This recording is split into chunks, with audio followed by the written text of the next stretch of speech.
Innal hamdalillah nahmaduhu wa nasta'inuhu wa nastaghfiruh wa na'udzu billahi min shururi anfusina wa min sayyiati a'malina may yahdihillahu fala mudilla lahu wa may yudlil fala hadiya lahu asyhadu an la ilaha illallah wa asyhadu anna muhammadan abduhu wa rasuluhu la nabiyya ba'da Allahumma shalli wa sallim ala sayyidina Muhammadin al-Fatih lima ughliqa wal khatimi lima sabaqa nasiril haqqi bil haqq wal hadi ila siratikal mustaqim sallallahu alaihi haqqa qadrihi wa miqdaril azim fa ya ayyuhan nas ittaqullahi haqqa tuqatih wa la tamutunna illa wa antum muslimun.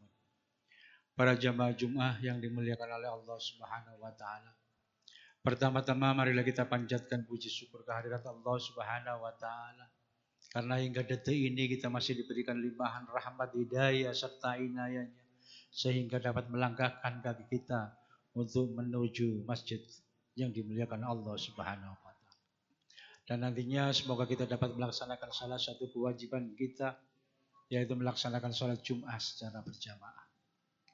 Kedua kalinya sholawat serta salam kita sanjungkan ke haribaan Nabi besar Muhammad sallallahu alaihi wasallam karena dengan perjuangan beliau, keluarganya, sahabatnya hingga detik ini kita dalam keadaan Islam dan iman. Jamaah Jumat yang dimuliakan oleh Allah Subhanahu wa taala. Setiap khatib yang berdiri di atas mimbar selalu menyerukan untuk meningkatkan takwa kepada Allah Subhanahu wa taala. Untuk itu lewat mimbar yang mulia ini wabil khusus untuk pribadi saya sendiri dan jamaah sekalian, marilah kita tingkatkan ketakwaan kita kepada Allah Subhanahu wa taala sebagaimana di dalam istilah fikih disebutkan at-taqwa imtitsalul awamirillahi azza wajalla wajtinabun nawahi wa alaniyah. Takwa adalah dalam melaksanakan apa yang diperintahkan Allah Subhanahu wa taala dan menjauhi larangan Allah Subhanahu wa taala. Pada siang hari ini saya sedikit akan menyampaikan judul yaitu 3 cara bersyukur atas nikmat yang kita terima. Waktu terus bergulir dan saat ini bulan Rabiul Awal atau Maulid sudah berganti dengan Rabiul Akhir. Hal ini menandakan bahwa tidak ada yang berhenti dalam perjalanan alam raya ini. Semuanya terus berjalan sesuai ketentuan Allah Subhanahu wa taala termasuk usia kita. Karenanya marilah tambahan umur ini kita syukuri dengan meningkatkan takwa lewat menjalankan perintah dan menjauhi yang dilarang Allah Subhanahu wa taala. Jamaah Jumat yang dimuliakan oleh Allah Subhanahu wa taala. Di dalam surat Al-Luqman ayat 12 Allah sudah menyampaikan, A'udzubillahi minasyaitonirrajim. Anishkur lillah wa man yashkur fa innama yashkuru li nafsih. Bersyukurlah kepada Allah dan barang siapa yang bersyukur kepada Allah, maka sesungguhnya ia bersyukur untuk dirinya sendiri. Allah Subhanahu wa taala memerintahkan agar kita semua bersyukur kepadanya. Perintah ini tidak berarti bahwa Allah membutuhkan ungkapan syukur dari manusia. Tanpa manusia bersyukur kepadanya, Allah tetaplah Tuhan yang maha kaya, yang terpuji dan berkuasa atas seluruh alam ini. Perintah syukur itu sesungguhnya untuk kepentingan dan kebaikan manusia itu sendiri. Sebab Allah akan menambah nikmatnya kepada manusia apabila manusia tersebut bersyukur kepadanya. Sebagaimana ditegaskan di dalam surat Ibrahim ayat 7. A'udzubillahi minasyaitonirrajim. La in syakartum la'azidannakum wa la in kafartum inna adzabi lasyadid. Sesungguhnya jika kamu bersyukur, pasti kami akan menambah nikmat kepadamu. Dan jika kamu mengingkari nikmatku, maka sesungguhnya azabku sangat pedih. Jemaah-jemaah yang dimuliakan oleh Allah Subhanahu wa taala. Jika kita ingat atas nikmat-nikmatnya maka Allah akan memberikan azab yang pedih atau sanksi yang berat. Azab dari Allah itu akan kita terima kalau kita mengingkari nikmat yang diberikan Allah kepada kita, yaitu berupa siksaan neraka nantinya. Bisa juga berupa guncangan mental yang membuat hidup di dunia ini tidak tenang. Tentunya dapat kita saksikan dan rasakan bagaimana orang-orang yang tidak bersyukur kepada Allah. Mereka mudah merasa iri atas nikmat yang diterima orang lain. Mengeluh dan merasa tidak puas dengan apa yang telah ada. Seringkali menghinggapi mereka. Hal seperti ini sudah pasti membuat mereka hidup dalam ketidaktentraman. Akibatnya selanjutnya mereka akan mengalami stres yang berkepanjangan. Na'udzubillah min dzalik. Jamaah-jamaah yang dimuliakan oleh Allah Subhanahu wa taala. Bersyukur kepada Allah Subhanahu wa taala sesungguhnya tidak cukup kalau hanya mengucapkan alhamdulillah. Sebab setidaknya ada 3 cara mengungkapkannya. Yang pertama yaitu melalui aktivitas lisan.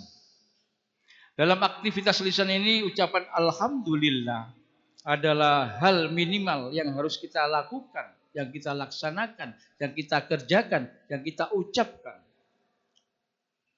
Aktivitas lain adalah berkata yang baik. Orang yang bersyukur kepada Allah akan selalu menjaga lisannya dari ucapan-ucapan yang tidak baik. Mereka akan selalu berhati-hati dan berusaha untuk tidak mengatakan sesuatu yang membuat orang lain tersakiti. Orang-orang yang bersyukur tidak berkeberatan untuk meminta maaf atas kesalahannya sendiri kepada orang lain. Sebagaimana mereka juga tidak berkeberatan memaafkan kesalahan orang lain kepada Allah Subhanahu wa taala. Mereka senantiasa bersegera memohon ampunan kepadanya. Hal ini sesuai dengan perintah Allah Subhanahu wa taala di dalam surat Al-Imran ayat 133. A'udzubillahi minasyaitonir rajim. Wasari'u ila maghfiratim mir rabbikum. Dan bersegeralah kamu minta ampunan kepada Tuhan. Memohon petunjuk, memohon ampun kepada sesama manusia memang tidak perlu ditunda-tunda lagi. Lebih cepat tentu lebih baik. Betapa banyak kerugian yang timbul akibat macetnya hubungan atau silaturahim antar sesama saudara, sesama kawan, dan relasi gara-gara persoalan memaafkan belum terselesaikan. Yang kedua yaitu melalui aktivitas hati. Dalam aktivitas hati ini bagaimana mengelola hati menjadi hal yang sangat penting. Aktivitas hati terkait dengan syukur bisa diwujudkan dalam bentuk perasaan senang, ikhlas, dan rela dengan apa yang sudah kita terima. Orang-orang yang bersyukur tentu lebih mudah mencapai bahagia dalam hidupnya, terlepas apakah mereka termasuk orang yang sukses atau belum sukses. Syukur tidak mensyaratkan sukses dalam hidup ini, sebab kenikmatan yang diberikan Allah kepada manusia tak akan pernah bisa dihitung. Manusia tak akan mampu menghitung seluruh kenikmatan yang telah diberikan Allah kepada kita sebagai hamba-Nya. Allah dalam surat Ar-Rahman ayat 13 menyampaikan, A'udzubillahi minasyaitonir rajim. Fabi ayyi ala'i rabbikuma tukadziban. Nikmat Tuhanmu yang manakah yang kamu dustakan? Ayat tersebut diulang berkali-kali dalam ayat-ayat berikutnya. Dalam surat yang sama, yaitu surat Ar-Rahman. Pengulangan ini tentu bukan tanpa maksud. Allah menantang manusia untuk jujur dalam membaca dan menghitung kenikmatan yang telah beliau berikan. Bagaimana kita bisa bernafas, bagaimana bisa melihat dan mendengar, serta bagaimana kita bisa merasakan dengan panca indera kita masing-masing. Dari pertanyaan-pertanyaan tersebut, kita sudah tidak mampu menghitung berapa kenikmatan yang terlibat di dalamnya. Maka barang siapa yang tidak bersyukur kepada Allah, sesungguhnya dia telah kufur atau mengingkari nikmat Allah. Kenikmatan-kenikmatan yang telah diterima dari Allah Subhanahu wa taala. Orang-orang yang bersyukur kepada Allah tentu memiliki jiwa yang ikhlas dalam melakukan dan menerima sesuatu. Orang-orang yang bersyukur tentu tidak suka berkeluh kesah atas kekurangan-kekurangan atau hal-hal yang tidak menyenangkannya. Orang-orang yang bersyukur tentu lebih sabar daripada mereka yang tidak bersyukur. Memang untuk bisa bersyukur kita perlu kesabaran. Untuk bersabar kita perlu keikhlasan. Dengan kata lain, syukur, sabar, dan ikhlas sesungguhnya saling berkaitan. Maka dalam ilmu tasawuf, syukur adalah sesuatu yang makomnya tinggi sekali. Yang sangat tinggi, yang hanya bisa dicapai oleh mereka yang telah berhasil mencapai kompetensi tinggi dalam hal spiritualitas. Jamaah-jamaah yang dimuliakan oleh Allah Subhanahu wa taala. Dari sinilah kemudian muncul konsep kecerdasan spiritual. Kecerdasan ini hanya bisa dicapai melalui tahapan-tahapan atau latihan-latihan yang sering disebut dengan riyadhah. Hal ini berbeda dengan kecerdasan intelektual yang bisa diterima seseorang secara genesis tanpa melalui latihan-latihan tertentu. Yang ketiga yaitu melalui aktivitas fisik. Aktivitas fisik atau perbuatan nyata terkait dengan syukur bisa diwujudkan dalam berbagai bentuk, baik yang melibatkan orang lain ataupun hanya melibatkan pribadi kita masing-masing. Yang terkait dengan orang lain, misalnya seperti berbagi rezeki, ilmu pengetahuan, kegembiraan, dan yang lain-lainnya. Dalam hidup bermasyarakat, kita sering menerima undangan syukuran. Ini adalah contoh syukuran dalam bentuk perbuatan nyata di mana yang punya hajat berbagi rezeki kepada para tamu dengan memberikan jamuan makan dan minum. Jamuan ini menjadi sedekah yang tentu saja bernilai pahala. Jemaah-jemaah yang dimuliakan oleh Allah Subhanahu wa taala. Undangan-undangan semacam ini tentu memiliki dasar yang kalau kita telusuri akan kita temukan dalam Al-Qur'an surat Ad-Duha ayat 11. A'udzu billahi minasyaitonir rajim. Bismillahirrahmanirrahim. Wa amma bi ni'mati rabbika fahaddits. Dan terhadap nikmat Tuhanmu maka hendaklah kamu siarkan. Perintah berbagi kenikmatan dengan orang lain dapat ditelusuri salah satunya melalui ayat tersebut. Dengan maksud agar mereka juga ikut merasakan kebahagiaan yang kita rasakan. Ini sering disebut dengan tahaddus bin nikmah. Tentu saja tahaddus bin nikmah ini baik. Hanya saja perlu diingatkan agar pelaksanaannya tidak berlebihan dan harus dilakukan dengan niat yang ikhlas. Yang dimaksud dengan ikhlas di sini adalah tidak ada niat lain kecuali hanya untuk beribadah kepada Allah Subhanahu wa taala. Niat-niat lain, keinginan untuk pamer atau nyari riya atas apa yang telah dicapai sebagai keberhasilan harus benar-benar dihindari. Sebab riya merupakan akhlak yang tercela yang justru bisa menjauhkan kita dari Allah Subhanahu wa taala. Nauzubillah min dzalik, summa nauzubillah. Jemaah-jemaah yang dimuliakan oleh Allah Subhanahu wa taala. Ungkapan syukur dalam bentuk perbuatan nyata dan hanya melibatkan diri sendiri bisa diwujudkan dalam bentuk peningkatkan intensitas ibadah kita masing-masing. Hal ini biasa dilakukan Nabi kita Muhammad Sallallahu Alaihi Wasallam secara istiqomah dalam kehidupan sehari-harinya. Walaupun beliau sudah dijamin pasti masuk surga, tetap rajin beribadah melebihi siapapun di dunia ini hingga kedua kakinya bengkak. Semua ini dilakukan sebagai pengakuan dan ungkapan rasa syukur atas semua kenikmatan yang diterima Allah Subhanahu wa taala dari Allah Subhanahu wa taala. Syukur memang sebuah tingkatan yang sangat tinggi di sisi Allah Subhanahu wa taala. Allah menyukai orang-orang yang senantiasa bersyukur kepadanya dan mudah-mudahan kita semua selalu diberi kemudahan untuk selalu bersyukur kepada Allah Subhanahu wa taala dan dicatat sebagai hamba-hambanya yang bersyukur. Dan semoga pula kelak di akhirat kita semua akan dikumpul dengan para syakirin dan semua apa yang kita lakukan menjadi amal kita di hadapan Allah Subhanahu wa taala. Jemaah-jemaah yang dimuliakan oleh Allah Subhanahu wa taala. Demikian khutbah singkat yang dapat kami sampaikan. Semoga membuka cakrawala pemikiran kita bahwasannya untuk meningkatkan ketakwaan, keimanan kita kepada Allah Subhanahu wa taala. Banyak sekali jalannya dan yang semisal yang kita sampaikan tadi. Barakallahu li wa lakum fil Qur'anil azim wa nafa'ni wa iyyakum minal ayati wadh-dhikril hakim wa taqabbal minni tilawatahu innahu huwas samiul basir.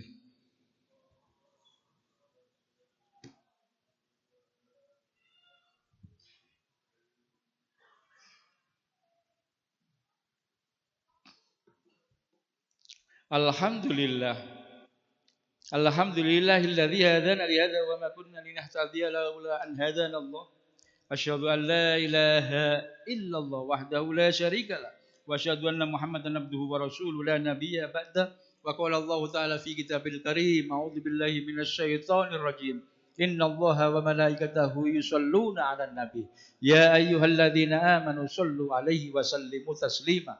Allahumma shalli wa sallim ala sayyidina Muhammad wa ala ali sayyidina Muhammad kama shallaita wa sallamta wa barakta ala sayyidina Ibrahim wa ala ali sayyidina Ibrahim fil alamin innaka Hamidum Majid. Para jemaah-jemaah yang dimuliakan oleh Allah Subhanahu wa taala, pada khutbah kedua ini marilah kita menundukkan hati dan kepala kita seraya berdoa. Mungkin dulu kita pernah berdoa, sekarang kita berdoa, atau yang akan datang kita berdoa. Semoga dikabulkan Allah Subhanahu wa taala. Mungkin dulu kita pernah berdosa, sekarang kita berdosa, atau yang akan datang kita berdosa. Semoga dimaafkan Allah Subhanahu wa taala. Mungkin dulu kita pernah beribadah, sekarang kita beribadah, atau yang akan datang kita beribadah. Semoga menjadi catatan amal di hadapan Allah Subhanahu wa taala. A'udzu billahi minasyaitonir rajim. Bismillahirrahmanirrahim. Allahumma shalli wa sallim ala sayyidina Muhammad wa ala ali sayyidina Muhammad walhamdulillahi rabbil alamin. Allahumma ighfir lil muslimina wal muslimat wal mu'minina wal mu'minat al ahya'i minhum wal amwat. Bismillahi ma sya'allah la yasqul khaira illallah. Bismillahi ma sya'allah la yasrifus su'a illallah. Bismillahi ma sya'allah ma kana min ni'matin fa minallah.